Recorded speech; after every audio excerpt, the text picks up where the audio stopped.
Most companies do a pretty poor job of working on brainstorming, innovation, creative thinking. There's a couple of good reasons for that. Hello, my name is Greg Story. I'm the president of Dale Carnegie Training here in Japan. We're coming to you from the High Performance Center here in Akasaka, in Minato-ku, in the business center of Tokyo.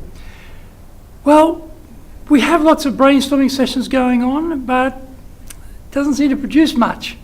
And there's a couple of reasons for that. We can do brainstorming from a couple of viewpoints. One might be, can we look at the past and think about some incremental improvements, kaizen, gradually polishing what we've been doing, thinking about some better ways of doing it. And generally speaking, that's what most people get stuck in, kaizen. Nothing wrong with kaizen, fantastic, but that's only one part of brainstorming. Another important part is breakthrough thinking, where you're going into the future, where you have not been before. Kaizen is reforming the past, and breakthrough is leaping forward, going to another level. Like in many third world countries, they don't even bother putting down a phone system with wires under the ground and stations and whatever. It's all gone straight to mobile.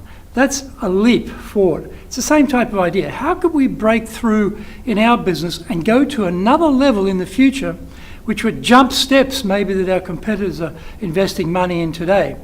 So it depends how you approach brainstorming. For a start, are you going for something that's going to be looking at the past and making it better, or are you going to be looking at the future and seeing something that you haven't possibly even considered before?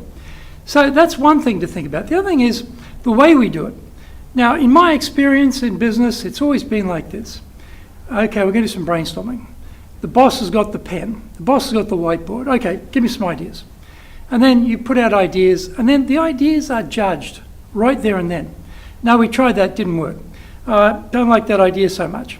No, don't like that. Give me another one. Who's got another one? Well, in this process, particularly in Japan, where you're critiquing ideas at the generation point, you're just killing people's interest in being part of it. It's not just a matter of getting ideas out, and the way I've just described of doing it is a very bad way of doing it, but it's not just a matter of getting the ideas out. We have to have ownership of the ideas for the people who are going to execute.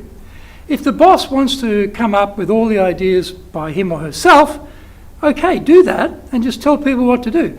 Going through the charade of having a brainstorming session, but really you're only getting the boss's ideas, not a great idea. Or pun there, not a great idea, not a great way of doing things. Another problem there is when we do it that way, we don't let ideas really formulate and stimulate each other. Now, someone might have quite a ridiculous, impractical idea. That's okay, because somebody else might hear that and go, look, that wouldn't work, but if you did it like this, it would work. And that stimulation wouldn't have come without the first idea. So one of the critical things is to let the ideas come out. Don't judge them. No critique. Let the ideas come out. We want volume of ideas. We want stimulation. And from that, later we'll do judgment on which ones we're going to select. But don't miss it. You want a big volume of ideas in the first component, and then you whittle that down to the more practical ideas in the second component. Now, this sounds obvious, sounds simple, except very, very few people do it like this. Whether it's a big group doing brainstorming or even a small group together, it tends to work like that.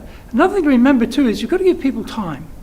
There are people who are very quick, very, very quick on their feet. The ideas come to them immediately. They're able to articulate those ideas.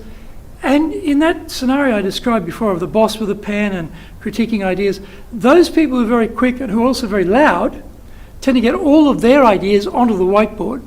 And all the people who are sitting there thinking deeply miss out, because then they say, okay, time's up, move on. So they had ideas, but they were never tapped. So realize too that there are depths of time required for depths of ideas. So we don't want to rush in and exclude people. Give them time. Give them time to think and give them time to be involved, because they will have ideas. They're really working through that idea. They're refining that idea inside their mind before they present it, as opposed to someone who'll put a quick idea out and then we refine it later. So when we come to brainstorming, a couple of things there. Don't rush to judgment on the idea production. area, right? When we're in that stage of idea production, no critique. Many ideas is better, and then we'll refine it. And don't forget, there are people who, if their idea is critiqued, will just go silent, and that's it, no more ideas out of them. And we want the deep thinkers to be involved as well. So let's change the way we do idea creation, and let's think about how do we get through to breakthrough ideas as opposed to just always looking at the kaizen, reforming of old ways of doing things, ideas. Very exciting, the possibility, because one thing you find in Japan is people have lots of good ideas if you give them the right environment to let those ideas come out.